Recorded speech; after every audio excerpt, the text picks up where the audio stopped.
এবার জেলার অন্যান্য খবরের দিকেও নজর রাখবো। প্রবীণ প্রতিবাদীকে খড়গপুরের রাস্তায় ফেলে বেধড়ক মার, আর এই ঘটনায় তৃণমূল নেতা বেবি কোলেকে শোকজ করে দলের জেলা নেতৃত্ব। 5 দিন পর জবাব দিলেন বেবি, সেটাও আবার হোয়াটসঅ্যাপে। শোকজের জবাবে ভুল স্বীকার বা অনুতাপের লেশমাত্র নেই, রয়েছে শুধু নানা যুক্তি, নিজেকে নির্দোষ প্রমাণের চেষ্টা।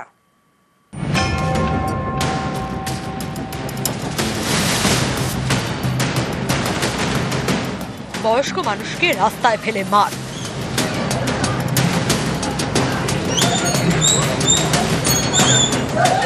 চট থাপ্পড় জুতো পেটা, কিছুই বাদ যায়নি। গত 30শে জুন এভাবেই প্রবীণ প্রতিবাদীকে খড়গপুরের রাস্তায় ফেলে মারেন সেখানকার তৃণমূল নেতা বেবি কোলে। তাকে এখনো গ্রেপ্তার করেনি পুলিশ। ঘটনার দিনই বেবি কোলেকে শোকজ করেন পশ্চিম মেদিনীপুর জেলা তৃণমূল সভাপতি। এর 5 দিন পরেই 5ই জুলাই শোকজের জবাব দিলেন বেবি, সেটাও আবার হোয়াটসঅ্যাপে। শোকজের জবাবে ভুল স্বীকার, ক্ষমা চাওয়া তো অনেক দূর, অনুতাপেরও ছিটে ফোটা চিহ্ন নেই, আছে শুধু নিজেকে নির্দোষ প্রমাণ করার চেষ্টা, আর তার জন্য নানা যুক্তি। শোকজের জবাবে খড়গপুরের তৃণমূল নেতা বেবি কোলে দাবি করেছেন তিনি নাকি প্রথমে মারধর করেননি। বয়স্ক অনিল দাসই নাকি প্রথমে তাকে মারেন, তিনি মারেন আত্মরক্ষার জন্য। বেবি কোলের এও দাবি পারিবারিক বিষয় নাকি হস্তক্ষেপ করেছিলেন অনিল দাস, এ নিয়ে তাকে তিনি বারবার বারণ করেন। ওর স্বামী খড়গপুরে নেই, আমি কি করে তার ফ্যামিলি ম্যাটারে ইন্টারফেয়ার করছি? এসব এখন বানানো গল্প। 30শে জুন বয়স্ক ব্যক্তিকে রাস্তায় ফেলে মারধর, এরপর বেশ কয়েকটা দিন কেটে গিয়েছে, আজও তৃণমূল নেতা বেবি কোলেকে গ্রেপ্তার করেনি পুলিশ। সেই বেবি কোলে এবার শোকজের জবাব দিলেন দলকে, সেটাও আবার হোয়াটসঅ্যাপে। এ নিয়ে পশ্চিম মেদিনীপুরের তৃণমূল সভাপতি সুজয় হাজরার বক্তব্য, চিঠিতে শোকজের জবাব মেলেনি, চিঠি পেলে জেলা নেতৃত্বকে জানানো হবে। বেবি কোলের বিরুদ্ধে এর আগেও নানা অভিযোগ উঠেছে।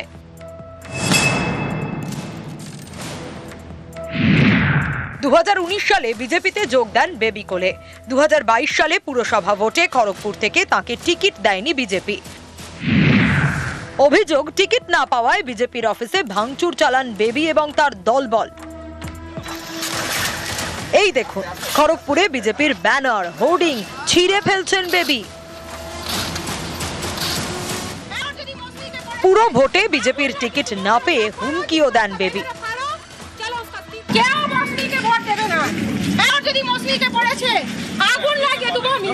দাঁড়িয়ে বলছি, ভোট ঢুকে ঢুকে মারবো যদি বিজেপিকে কেউ ভোট দিয়েছে। 2022 সালে পুরসভা ভোটের পরে বিজেপি ছেড়ে তৃণমূলে যোগ দেন বেবি। তৃণমূল কংগ্রেসের শ্রমিক সংগঠনের জেলা সাধারণ সম্পাদকের পদও পান। এর কয়েকদিনের মধ্যেই জমি দখলের অভিযোগ ওঠে বেবি কোলের বিরুদ্ধে।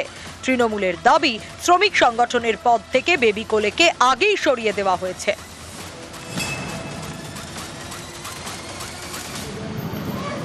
গত 30শে জুন এই বেবি কোলে বেধড়ক মারধর করেন এক বয়স্ক প্রতিবাদীকে, রাস্তায় ফেলে মারেন।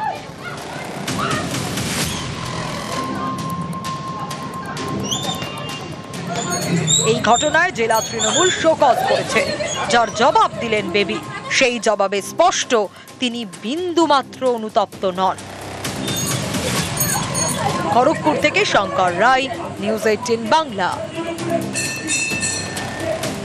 জমি মাফিয়ার দখল থেকে সরকারি জমি উদ্ধার, আর তারপর সেই জমিতে নতুন সুস্বাস্থ্য কেন্দ্র। নকশালবাড়ির গ্রামে হয়ে গেল শিলান্যাস।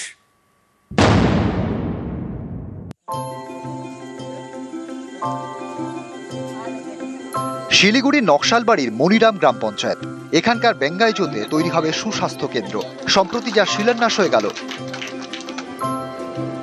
মনিরাম পঞ্চায়েত এলাকার গা ঘেঁষে বয়ে গিয়েছে বাতারিয়া নদী। এই নদীর পাড়ে বিঘের পর বিঘে জমি, সেখানে জমি মাফিয়ার নজর পড়ে, সরকারি জমি দখল, তারপর বিক্রির ছক। বছর 2 আগে সেই খবর দেখায় নিউজ 18 বাংলা। এরপরে দখল হয়ে যাওয়া জমি উদ্ধার করে প্রশাসন।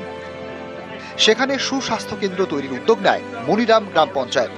64 লক্ষ টাকা বরাদ্দ করে স্বাস্থ্য দপ্তর। এরপরেই শিলান্যাস। একটা নতুন হেলথ সেন্টার পশ্চিমবঙ্গ সরকার করছে, হেলথ ডিপার্টমেন্ট করছে, সেটার মানুষ আরো ভালো পরিষেবা পেতে পারে। আর আমাদের উদ্দেশ্য আছে কি মানুষকে বেশি ট্রাভেল না করতে হয়, বাড়ির কাছাকাছি হেলথ সুবিধা পেয়ে যায়। এখানে আমাদের এএনএম আশা থাকছে, আমাদের সিএইচও থাকছে, টেলিমেডিসিনের সুবিধা থাকবে, এইসব সুবিধা থাকবে। আমাদের গভর্নমেন্টের ল্যান্ড কিছু জমি মাফিয়ারা সেটা গ্রাস করে ফেলেছিল। আমরা সমস্ত জায়গাটা উদ্ধার করেছি। সুস্বাস্থ্য ভবনে এরিয়ায় হলে এত অঞ্চলের মানুষ পরিষেবাটা তারা সুন্দরভাবে পাবে। মনিরাম গ্রাম পঞ্চায়েতে কোনো স্বাস্থ্য কেন্দ্র নেই। এখানকার বাসিন্দাদের যেতে হয় নকশালবাড়ি প্রাথমিক স্বাস্থ্য কেন্দ্রে, প্রায় 4 কিলোমিটার দূরে। এতে হয়রানির এক শেষ। খুব ভালো হবে আমার এখানে হলে ছেলে পেলে বাচ্চা টাচ্চায় যে পুরে আইসে যাওয়া, নকশালবাড়ি অনেক দূর, এখানে হলে খুব ভালো হবে, খুশি আমরা তো। সরকারি জমি জবরদখল, তারপর সেই জমি বিক্রির ছক। এইসব জমি উদ্ধারে শিলিগুড়ি নানা জায়গায় চলছে অভিযান। সম্প্রতি শিলিগুড়ি চম্পাশাড়িতে 7 একর জমি দখলমুক্ত করে প্রশাসন।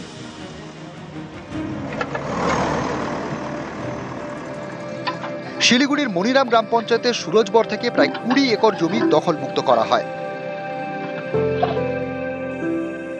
এবার সেই মনিরাম গ্রাম পঞ্চায়েতেরই বেঙ্গাইজোতে উদ্ধার হওয়া সরকারি জমিতে তৈরি হবে সুস্বাস্থ্য কেন্দ্র।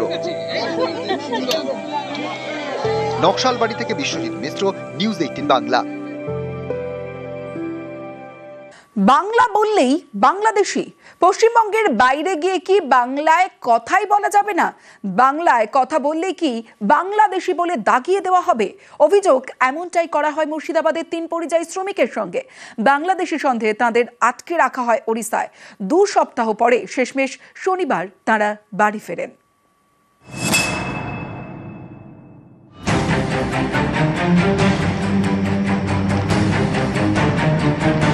মুর্শিদাবাদের হরিহরপাড়া। এখানকার 3 বাসিন্দা কয়েক বছর ধরে ওড়িশায় রাজমিস্ত্রির কাজ করেন। অভিযোগ, দিন 15 আগে বাংলাদেশি সন্দেহে পুলিশ তাঁদের আটক করে। হরিহরপাড়া থানার পুলিশের সাহায্যে শনিবার রাতে তাঁরা শেষমেশ মুর্শিদাবাদে ফেরেন। পুলিশ এসে আমাদেরকে কাজের সাইড থেকে তুলে নিতে যায়। রুমি ভাইকে ফোন করি, থানার ওসি থানা থেকে আমাকে নিজেই ফোন করি।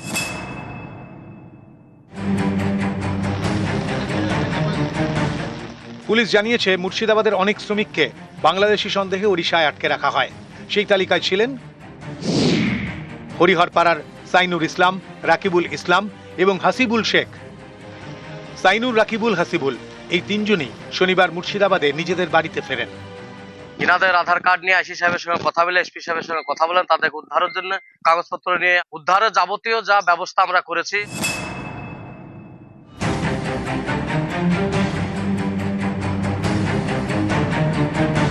পশ্চিম মেদিনীপুরের ঘাটালের বাসিন্দা হানিফ আলী, তাকেও বাংলা ভাষায় কথা বলায় বাংলাদেশি বলে দাগিয়ে দেওয়ার চেষ্টা করা হয় বলে অভিযোগ।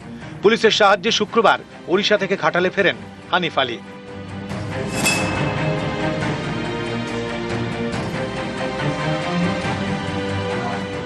একই অভিযোগ উঠেছে বীরভূমের নলহাটিতে। শুক্রাবাদ গ্রামের 19 জন বাসিন্দা ওড়িশায় ফেরিওয়ালার কাজে যান। অভিযোগ, গত 25শে জুন তাদের বাংলাদেশি সন্দেহে আটক করে পুলিশ। শুক্রবার রাতে তাদের বীরভূমে ফেরায় পুলিশ। নিউজ 18 বাংলা।